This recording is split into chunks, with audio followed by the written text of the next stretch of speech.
ನನ್ನ ಮಗ 10ನೇ ಕ್ಲಾಸಲ್ಲಿ ಒಳ್ಳೆ ಮಾರ್ಕ್ಸ್ ತಗೊಂಡ ಅಂದ್ಬಿಟ್ಟು ಸೈನ್ಸ್ಗೆ ಹಾಕಿದ್ವಿ PUCಗೆ. ಆದರೆ ಯಾಕೋ ಗೊತ್ತಿಲ್ಲ ಅವನ ಪರ್ಫಾರ್ಮೆನ್ಸ್ ಅಷ್ಟು ಚೆನ್ನಾಗಿ ಆಗ್ತಾ ಇಲ್ಲ. ಈಗ ಅವನ ಭವಿಷ್ಯದ ಬಗ್ಗೆ ಯೋಚನೆ ಮಾಡಿದಾಗ ಆತಂಕ ಆಗ್ತಿದೆ.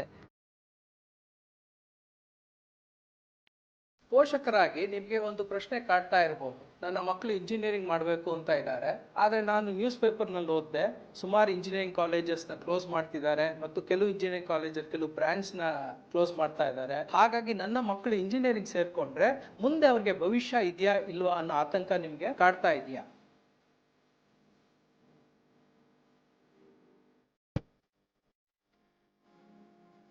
ನನ್ನ ಮಗಳು ನೀಟ್ ಎಕ್ಸಾಮ್ಗೆ ತುಂಬ ಕಷ್ಟಪಟ್ಟು ತಯಾರಿ ಮಾಡಿಕೊಂಡು, ಆದರೆ ದುರದೃಷ್ಟವಶಾತ್ ಅವಳು ಅಂದ್ಕೊಂಡಷ್ಟು ಮಾರ್ಕ್ಸ್ ಬರಲಿಲ್ಲ. ಹಾಗಾಗಿ ಅವಳಿಗೆ ಕಟ್ ಆಫ್ ಸಿಗಲಿಲ್ಲ.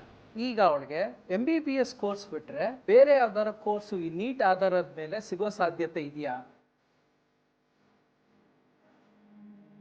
ಇತ್ತೀಚೆಗೆ ಬಂದ ChatGPT ಅನ್ನೋ ಟೆಕ್ನಾಲಜಿಯಿಂದ ಗೂಗಲ್ ಅಂತ ಮಹಾನ್ ಸಂಸ್ಥೆನೇ 16,000 ಎಂಪ್ಲಾಯಿಗಳನ್ನ ಹೊರಗೆ ಕಳಿಸ್ಬಿಡ್ತು.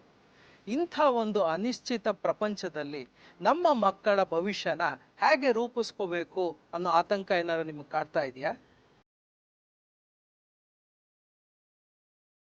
ನಾನು ಪ್ರೊಫೆಸರ್ ಶಂಕರ್ ಬೆಳ್ಳೂರು.